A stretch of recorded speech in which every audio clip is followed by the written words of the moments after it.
ভারত সরকারের কাছেও কিন্তু গলার কাটা হয়ে দাঁড়িয়েছেন তিনি। ভারত সরকার চাইছে নতুন বাংলাদেশের যে সরকার আসছে তার সাথে সুসম্পর্ক গড়ে তুলতে। ভারতের যে বাংলাদেশ দূতাবাস তাদের এই সরকারের সাথে, অর্থাৎ যে তত্ত্বাবধায়ক সরকার আসবে তাদের সাথে একটা সুসম্পর্কের ব্রিজ নতুন করে তৈরি করতে, সেখানে শেখ হাসিনা যেন কোনোভাবেই অন্তরায় হয়ে না দাঁড়ায়। আওয়ামী লীগ নেত্রী এবং বাংলাদেশের সদ্য সাবেক প্রধানমন্ত্রী শেখ হাসিনা এই মুহূর্তে অবস্থান করছেন ভারতের নয়াদিল্লিতে। নয়াদিল্লিতে প্রায় 6 কোম্পানি কেন্দ্রীয় বাহিনী, যদি আপনি সংখ্যার হিসেবে দেখেন প্রায় 600 সশস্ত্র নিরাপত্তা বাহিনীর ঘেরাটোপে একেবারে গোপন স্থানে তাকে কিন্তু রেখে দেওয়া হয়েছে। ভারতের তরফে সেফ হাউসে তার থাকার ব্যবস্থা করা হয়েছে। এখনও পর্যন্ত তার সঙ্গে রয়েছে তার বোন শেখ রেহেনা এবং পরিবারের কয়েকজন ব্যক্তি। যেটা বলা হচ্ছে শেখ রেহেনার মেয়েও, তিনিও এই মুহূর্তে অবস্থান করছেন ভারতে। যদিও ভারতের তরফে এই মুহূর্তে কিন্তু তার অবস্থান নিয়ে একেবারে কঠোর গোপনীয়তা, সেটা কিন্তু মেনটেন করা হচ্ছে। শেখ হাসিনা এখন ইন্ডিয়ার গলার কাটা। হ্যাঁ, ঠিকই শুনেছেন, আমি ঠিকই বলছি। শেখ হাসিনা এখন ইন্ডিয়ার গলার কাটা। কারণ কি?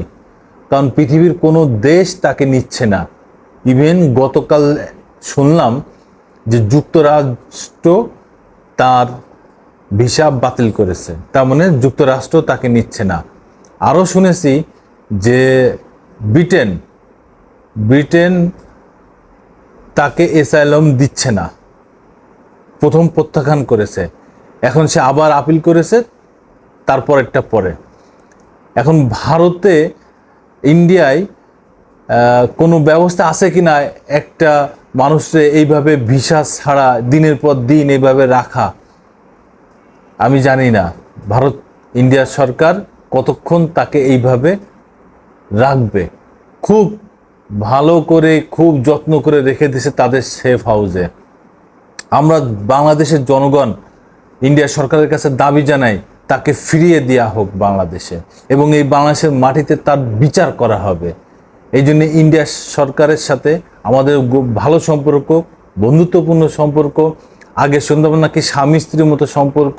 তো যদি এত সম্পর্ক হয়ে থাকে তাহলে ইন্ডিয়ার উচিত শেখ হাসিনার বাংলাদেশে ফিরে দেওয়া এবং এই বাংলাদেশের মাটিতে তার কঠিন একটা বিচার হওয়া। কারণ 1 জুলাই থেকে 5 আগস্ট পর্যন্ত সে ছাত্র জনতার উপরে যেইভাবে গুলি চালিয়েছে, যেইভাবে মানুষ মেরেছে, খুন করেছে, হত্যা করেছে এই স্বৈরাচারী হাসিনা, তার বিচার হওয়া উচিত। তার সকল মন্ত্রিসভা, এমপি যত যা আছে সবার বিচার উচিত। সবাই তো গা ঢাকা দিয়েছে। মহারানী যখন পালিয়ে গেছে তখন আর তার চেলাবেলারা, প্রজারা, তার কর্মচারীরা কোথায় পালাবে? দিক বিদিক। কিন্তু কারণই পাওয়া যাচ্ছে না, কেবলমাত্র 2জনকে পাওয়া গেছে। এক হচ্ছে আইসিটি মন্ত্রী ছিল পলক, আর হচ্ছে আরেক কালপিট, যে বাংলাদেশের মনে হয় যে সবচেয়ে বড় কালপিট, হাজার হাজার কোটি টাকা লুটপাটের সাথে সে যুক্ত সেই লোক হাসান মাহমুদ, যে পররাষ্ট্রমন্ত্রী ছিল। তার কোনো যোগ্যতাই নেই পররাষ্ট্রমন্ত্রী, অথচ এই অযোগ্য অথর্ব লোকটারে পররাষ্ট্রমন্ত্রী বানাইছে। যেমন ওবায়দুল কাদের, তার কোনো যোগ্যতাই নেই সেতুমন্ত্রী হওয়ার। এই বকলম, এই অথর্ব, এই মূর্খ এই লোকটারে সে সেতুমন্ত্রী বানিয়ে রাখছে, এবং আওয়ামী লীগের সাধারণ সম্পাদক সে বানিয়ে রাখছে এই অথর্ব লোকটারে। এই সব কিছুর জন্য দায়ী এই একমাত্র শেখ হাসিনা, যে এই প্রাচীন একটা দল আওয়ামী লীগের ধ্বংস করার একমাত্র দায়ী হচ্ছে এই শেখ হাসিনা।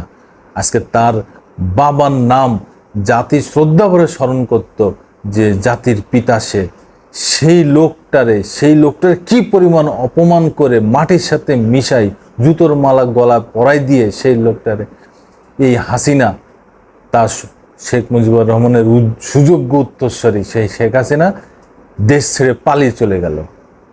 এই বাংলাদেশের মানুষের উপরে দীর্ঘদিন, গত 17 বছর অত্যাচার, নিপীড়ন, খুন, অবিচার সব কিছু করে সে এখন দেশ ছেড়ে ভারতের মাটিতে পালিয়ে আছে। তাই ইন্ডিয়ার সরকারের কাছে অনুরোধ যেন তাকে এই বাংলাদেশে ফিরিয়ে দেওয়া হয়। একটা পত্রিকার কিছু সারাংশ আপনাদের শোনাই যে কিভাবে দেখছে ইন্ডিয়া তাকে। ভারতের রাজধানী দিল্লিতে অবস্থান করছেন ক্ষমতাচ্যুত প্রধানমন্ত্রী শেখ হাসিনা। অন্য কোনো দেশের রাজনৈতিক আশ্রয় পাওয়ার আগে সেখানে আরও কিছুদিন তাকে থাকতে হবে। তার উপর থেকে মুখ ফিরিয়ে নিয়েছে পশ্চিমা দেশগুলা, তবে তার সাময়িক আশ্রয় হতে পারে বেলারুশ। ভারতীয় সূত্র থেকে এমন তথ্য পাওয়া গিয়েছে। সোমবার ভারতে পৌঁছার পর শেখ হাসিনার জন্য যুক্তরাজ্য রাজনৈতিক আশ্রয়ের ব্যবস্থা করার চেষ্টা করা হয়, তবে সেই চেষ্টা এখনো সফল হয়নি। যুক্তরাজ্যে না হলে ইউরোপের আরেক দেশ ফিনল্যান্ড যেতে আগ্রহ প্রকাশ করেছেন শেখ হাসিনা, তবে ফিনল্যান্ড তাকে আশ্রয় দিতে রাজি নয়। সর্বশেষ তথ্য পাওয়া অনুযায়ী শেখ হাসিনার শেষ গন্তব্য কোন দেশে হবে তা এখনো চূড়ান্ত হয়নি। তার ছেলে বলছে, এই কুলাঙ্গার ছেলে বলছে যে যুক্তরাজ্যে নাকি সে আশ্রয় চায় নেই, কিন্তু সবগুলো নিউজে এই খবর আছে। তবে তার পরিবার ও নিকট আত্মীয়রা যুক্তরাজ্য, যুক্তরাষ্ট্র, ফিনল্যান্ড ও ভারতে রয়েছেন। এছাড়া সংযুক্ত আরব আমিরাত এবং সৌদি আরবও শেখ হাসিনা আশ্রয় নেওয়ার দেশগুলো অন্যতম হতে পারে। যুক্তরাজ্যে শেখ হাসিনার ছোট বোন শেখ রেহেনা, দেশটির মন্ত্রী তিলু সিদ্দিক সহ তাদের পরিবার বসবাস করে। শেখ রেহেনার ছেলে রেদওয়ান মুজিব সিদ্দিক, ববির স্ত্রী পেপে সিদ্দিক ফিনল্যান্ডের নাগরিক। এই ভাড়মে যাও। এর মধ্যে শেখ হাসিনার যুক্তরাষ্ট্রের ভিসা স্থগিত হওয়ার খবর ভারতের গণমাধ্যমে এসেছে।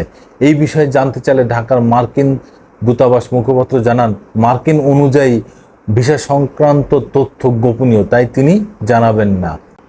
এদিকে বাংলাদেশের চলমান পরিস্থিতি নিয়ে গতকাল ভারতের সর্বদলীয় বৈঠক হয়। বৈঠকে জয়শঙ্কর জানান, কেন্দ্রীয় সরকার বাংলাদেশে ভারতীয়দের পরিস্থিতির দিকে নজর রাখছে। আপাতত তাদের জরুরি ভিত্তিতে সরিয়ে আনা হচ্ছে, তবে প্রয়োজনে যে কোনো সময় দ্রুত পদক্ষেপ গ্রহণ করা হবে। নয়াদিল্লি বাংলাদেশ সেনাবাহিনীর সঙ্গে যোগাযোগ রাখছে, পরিস্থিতির উপর নজর রাখছে তারা। বৈঠকে পররাষ্ট্রমন্ত্রী জানান, ভারত আপাতত শেখ হাসিনাকে কিছুদিন সময় দিতে চায়। তিনি তার ভবিষ্যৎ পরিকল্পনা ভারত সরকারকে জানাবেন, তার বিষয়ে সিদ্ধান্ত নেবে ভারত।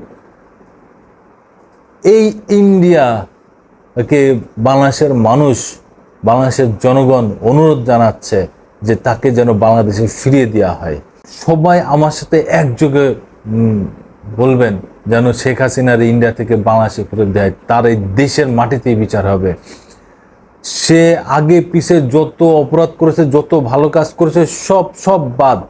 একটা ব্যাপার আপনারা সবাই খুব ভালো করে শুনে রাখুন, 1 জুলাই থেকে 5 আগস্ট 2024 এর ভিতরে এই শেখ হাসিনা যত ছাত্র জনতার উপরে গুলি চালিয়েছে, নৃশংস হত্যা চালিয়েছে, তার বিচার এই বাংলার মাটিতেই করতে হবে এবং তাকে সশরীরে এই বাংলাদেশের মাটিতে এনে এই বিচার করতে হবে এবং তার এই যত মন্ত্রী এমপি ছিল তাদেরও এই বাংলার মাটিতে বিচার করতে হবে।